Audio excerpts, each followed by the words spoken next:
बिस्मिल्लाहिर्रहमानिर्रहीम। अस्सलाम वालेकुम दोस्तों। हम आज बात करेंगे कि वीज़ा के लिए बैंक स्टेटमेंट बनाने के क्या असूल हैं। हम सबको इल्म है कि जब भी हम वीज़ा के लिए अप्लाई करते हैं, विज़िट के लिए या इवन कभी काम के लिए, अकेले या फैमिली के साथ, तो हमें बैंक स्टेटमेंट बनानी पड़ती है। और बैंक स्टेटमेंट जो है वो बेसिक रिक्वायरमेंट है वीज़ा हासिल करने की। काफ़ी दोस्त कहते हैं कि अगर 30-40 लाख रुपए है तो वीज़ा मिल जाएगा। 30-40 लाख रुपए की बैंक स्टेटमेंट होनी चाहिए। काफ़ी दोस्त कहते हैं कि हर महीने 4 लाख, 5 लाख, 7 लाख जो है वो अपना अकाउंट में डालने चाहिए, तो इससे अच्छी बैंक स्टेटमेंट बनती है।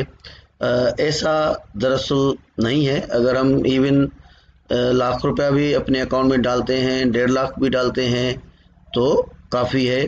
अगर फैमिली के लिए अप्लाई करते हैं तो 2 से 2.25 लाख, 2.5 लाख तक भी स्टेटमेंट काफ़ी होती है। असल में जो मेन रिक्वायरमेंट है एक बेहतर स्टेटमेंट की, जिसकी बेस पे हमें वीज़ा मिल जाए, वो ये है कि जो अकाउंट है वो हमारा करंट अकाउंट होना चाहिए, और दूसरे नंबर पे वो रेगुलर अकाउंट मेंटेन होना चाहिए। प्लस में मैं और चीज़ आपसे शेयर करता जाऊं कि भले अगर हम किसी महीने ट्रांजैक्शन नहीं भी करते, हम अपने अकाउंट में पैसे नहीं भी डालते, तो भी कोई मसला नहीं है, हम नेक्स्ट मंथ में डाल सकते हैं। ऐसे भी लोगों को जो है वो वीज़ा इशू हुआ है।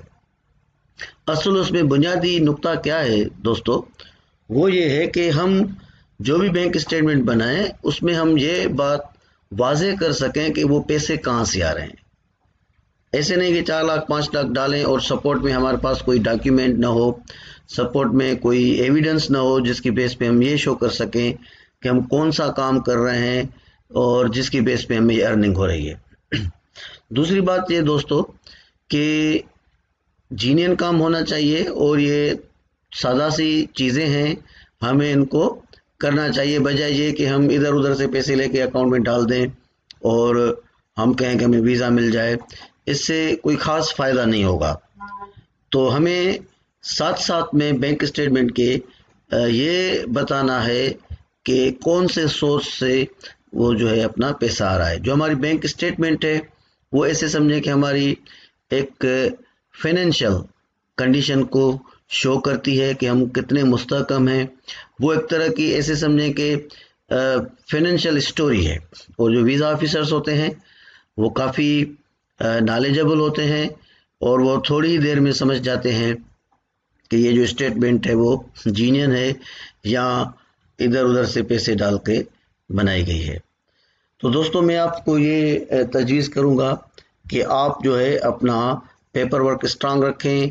मिसाल के तौर पे अगर आप कोई जॉब कर रहे हैं तो आपकी पे स्लिप हो, आपकी कंपनी का आपके पास लेटर होना चाहिए, परमानेंट एड्रेस होनी चाहिए।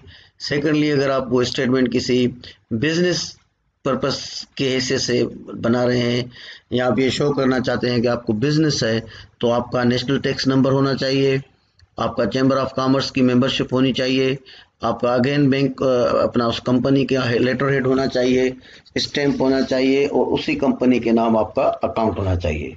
अक्सर दोस्त कहते हैं कि इतना बखेड़ा कौन करे, कौन ये सारे कागजात बनाए। हम पाकिस्तान में जनरली कागज़ों पे, पेपर वर्क पे इतना ध्यान नहीं देते या कम देते हैं ना हमारे मुल्क में। तो हम समझते हैं कि शायद ये हमारे लिए एक मसला है, एक खामखा की एक फार्मलिटी है, और थोड़ा हमारे यहाँ कागज़ बनने में थोड़ा टाइम भी लगता है, जिस तरह की हमारी ऑर्गेनाइजेशनल एक माहौल है। तो हकीकत ये है दोस्तों कि जिन एडवांस कंट्रीज़ में हम जाना चाहते हैं वहाँ सारा काम पेपर पे चलता है। सारे लोग पेपर के आदी हैं, पेपर वहाँ इजीली बन भी जाते हैं। और हमें कल अगर जिन ममालिक को जाना है, यहीं से अगर हम अपने आप को इस चीज़ की आदत डाल लें, तो मैं आपको सच बताता हूँ दोस्तों, वो हमें चीज़ काफ़ी फ़ायदा पहुँचाएगी। मैं आने वाली वीडियोज़ में आपको और भी मज़ीद बताऊँगा कि लेटर हेड किस तरह से बनाना चाहिए, चैम्बर ऑफ कॉमर्स की मेंबरशिप कितने की लेनी चाहिए। मोस्ट 3 या 4 हज़ार रुपये देके आप जेन्युइनली चैम्बर ऑफ कॉमर्स का मेंबर बन सकते हैं। चैम्बर ऑफ कॉमर्स की पाकिस्तान के हर शहर में ऑफिसेज हैं।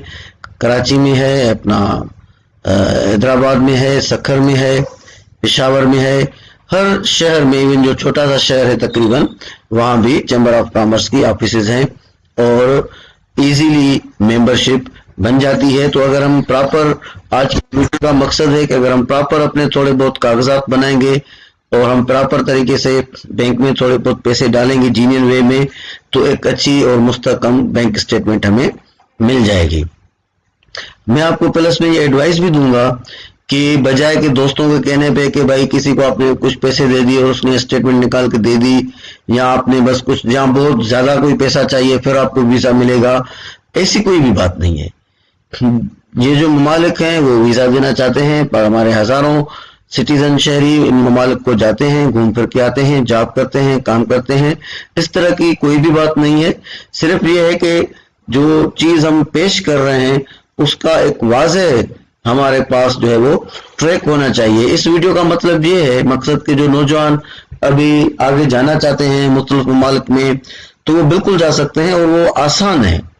मैं आपको वीजा एप्लीकेशन के बारे में भी बताऊंगा और भी मजीद आपके साथ वीडियो शेयर करूंगा कि कौन कौन से ममालिक जो है वो आसानी के साथ वीजा दे देते हैं।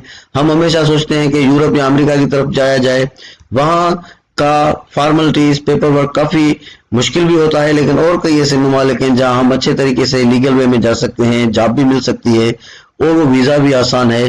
तो वो भी मैं आपसे काफी सारी इंफॉर्मेशन शेयर करूंगा।